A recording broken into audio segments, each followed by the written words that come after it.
Joe Biggs with Infowars.com, here with one of the members of the Border Convoy. What's your name, sir?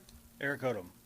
All right, now, there was a crazy event. One of the things you guys told me about was one of your members of the convoy. You guys were standing outside the vehicle, and a vehicle hit her purposely. Now, tell me about this incident. That's right. This whole convoy, we're about halfway through. This whole convoy, from day one, the day we left Marietta, had the opposition, the pro-invasion crowd that we've encountered, have been very aggressive, physically, verbally, and at every step of the way. And if they aren't personally aggressive, they're supporting someone who's being aggressive. And we talked about like La Raza. We talked about the El Paso event, where not only were we run off the highway, but there were signs along the highway at the same time supporting the people who ran us off the highway. And the instance that you're referring to, this was day one, right after we left Marietta. Jenna Vargas, who's with us, we were fueling, and as a vehicle was trying to get around us, it decided, or should have gone around us, he decided to aim his truck at her, revved his engine, looked at the three of us. It was myself, she was standing there, and there was a photographer working on some stories for, I believe, Reuters or one of those outfits. And he literally moved his vehicle up to her and physically pushed her out of his way with his truck. And then made it very clear that he didn't support what we were doing.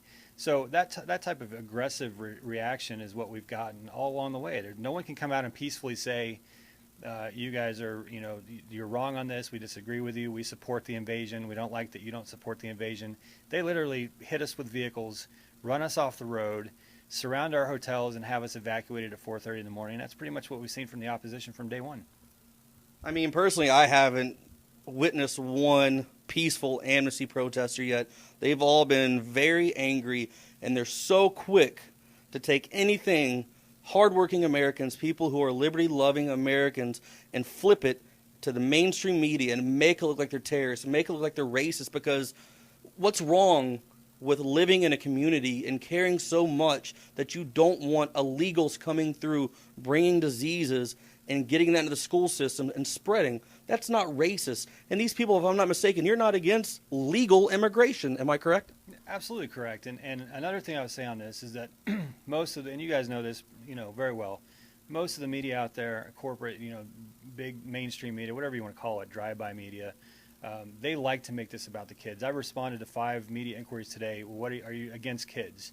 As Perry has said, this is less than 20% of these people coming across this border are kids.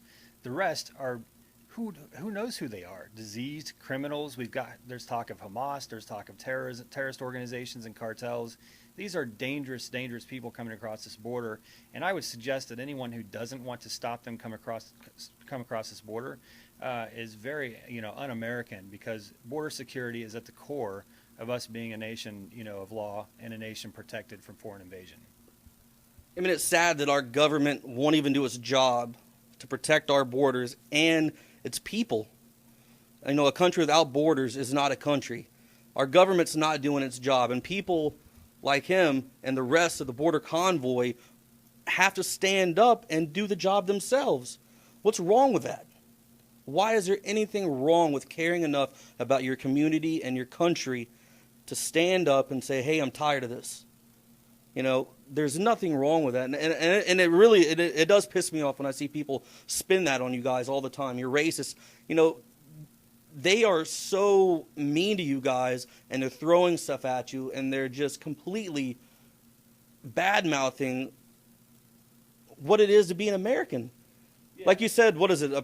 Anybody who's pro-amnesty, they're just pretty much at this point, they're acting very un-American. Right. And you were out of Marietta. We've got most of our organizing crew is from Marietta. When you were out there, you saw people bringing families with small children up to be a part of that because they didn't want diseased and criminals, unknowns in their area. Again, we're talking about bringing very dangerous people, some of whom have already been arrested for murder in our countries. And there's, the lawmakers who take an oath to protect us from foreign invasion are passing legislation that bankrolls foreign invasion and does absolutely nothing to secure our borders. So it's absurd to suggest, by us being out here saying our borders are unsecured, they're wide open, it's dangerous, and we need to secure them, we're racist and we're hateful. That's completely void of logic. And it's just absurd that people would say that about families and people concerned about their community. Yeah, I mean, that's exactly what I witnessed. When I was there, it was people coming up. There were some of the local wives that came through and said, "Hey, Joe, would you like some donuts? Would you like hot dogs? You know, here's bottles of water." Everybody from the town was awesome. People just coming out in droves to bring water and be supportive of everybody trying to put the spin, the truth on what's going on. You know, and from the opposition that I saw in Murrieta, most of them looked like gangbangers, teardrop tattoos and stuff. You know, sitting there like, "Hey, vato," you know, with mask around their face, and La Raza right down the road. You know, that's in foreign military garb. Yeah. I mean, literally in the brown hats and the Mexican flag on the shoulder. That's the opposition that we're dealing with here. But if you go read, like El Paso Times or some of these outfits, you're going to see that these are the peaceful people afraid of us, using a Second Amendment right. It's absurd what we're up against. And we've dealt with it since we left Murrieta. I'm sure we'll deal with it in the next few days. But it won't deter us. And we have a very important message. The folks in Murrieta stood up against the Fed and won that battle. And communities all across the country need to take that stand as well, because we've got a lot of battles ahead that are part of a much greater war, and we got to get this stopped and get our border secured. Stay tuned for more reports on the border convoy and what's going to be going on for the next week, what they're doing. We'll keep you informed. I'm Joe Biggs with Infowars.com.